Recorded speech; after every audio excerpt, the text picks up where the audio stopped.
Здравейте! Днес ще ви представим всичко, което трябва да знаете за LED лентите. Те биват основно два вида – SMD и COB технология. COB технологията е по-нова и съответно по-предпочитана в последно време. Причината е, че разпределя равномерно светлината по цялата дължина на самата лента. При COB технологията диодите вече са доста повече на брой. Както в случая сме взели диодната лента, те са разположени 320 диода на метър с общ луминофорен слой. Какво е предимството на всичко това нещо? Определя светлината равномерно по цялата дължина на самата лента и когато се монтира в алуминиев профил, профила свети равномерно по цялата дължина, а при SMD технологията, когато се сложи в самия профил, се получават тъмни и светли петна, съответно според броя на диодите на метър. Лентите могат да бъдат и с различно захранващо напрежение на 12 и на 24 волта. Ние в случая сме взели COB лента на 24 волта, SMD лентата в случая ми е на 12 волта. 12 волта е добре да се използва при по-къси разстояния. При по-дълги разстояния е добре да се използва на 24 волта. Показваме ви и драйверите, които са подходящи за самата лента. Те са на 12 и на 24 волта. Те са необходими да намалят напрежението от 230 на съответно напрежение според захранващо напрежение на лентата 12 или 24 волта. Това е драйвера на 24 волта, който е подходящ за COB лентата. Как се свързва? Да започнем от страната от високоволтовата част, която е отбелязана с жълт маркер на самия драйвер. От тази страна на драйвера е маркирано N, L и знака за заземяване. Какво означава това? N, това е нулата от захранващия кабел, L е фазата и заземителният кабел се слага на третото кръче. Нулата е синият кабел. Стягаме добре. Следващия L, това е фазата. И последния проводник, заземителния проводник, отива в заземителната клемичка. С високоволтовата част сме готови. Следващото, което трябва да направим, е свързването на лентата. Червеното кабелче винаги е плюс, черното е минус. Това е по свързването на самата лента. Тестваме и ако всичко е свързано правилно, лентата трябва да свети.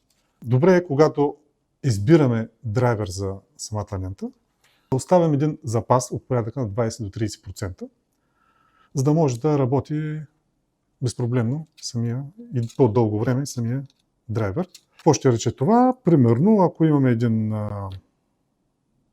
драйвер от порядъка на 100 вата, нормално да го натоварим някъде от порядъка на 70 до 80 вата, за да работи нормално, като без да се претоварва излишно. Друго, което можем да отбележим, е, че лентата може да се димира. Тоест, може светлината да се усилва и да се намаля посредством димер, който се монтира между трансформатора и самата лента. И с дистанционно може да се усилва да се намаля, съответно може да се включва и изключва. Лентата може да се реже на съвсем малки отрязъци. В случая на тази лента са от порядъка на 5 см и са отбелязани много ясно на самата лента. Сега, когато я изключа, се вижда по-добре самата маркировка за рязане на самата лента. Тя е точно в средата на тези маркировки. Ето.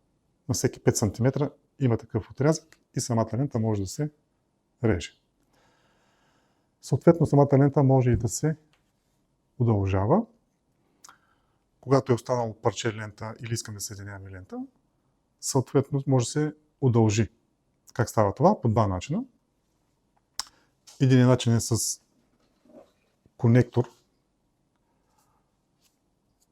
който се използва за съединяване на две ленти.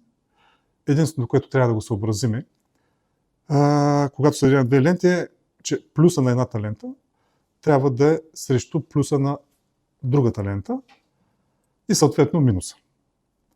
Ако са обърнати посоките, просто това парче, което го съединяваме, няма да свети.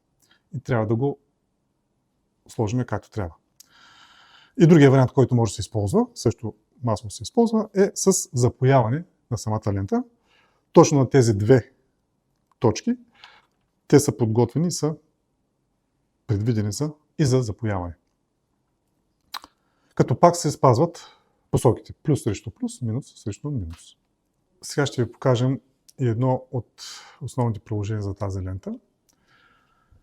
Използва се за монтаж в така наречените алуминиеви профили. Алуминиевите профили биват два вида за открит монтаж и за вграждане.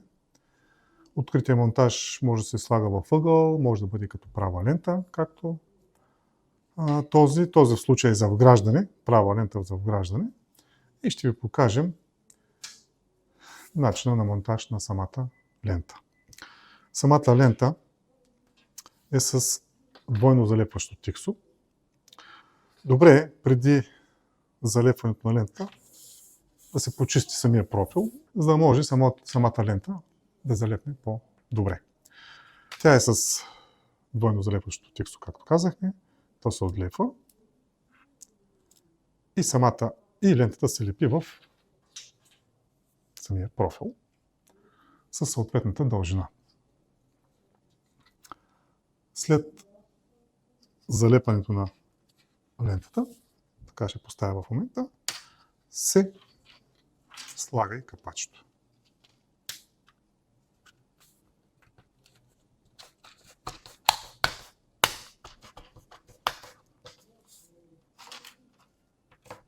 Монтираме капачето по цялата дължина на профила и да видим резултата какъв ще бъде.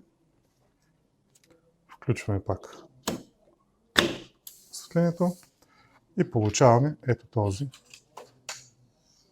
резултат. Това ще бъде светлината през самия профил. Равномерна по цялата дължина на профила, със съответния цвят, който сте избрали. Студено бяло, неутрално бяло или топло бяло. Ако видеото ви е харесало или имате допълнителни въпроси, пишете ми в коментари.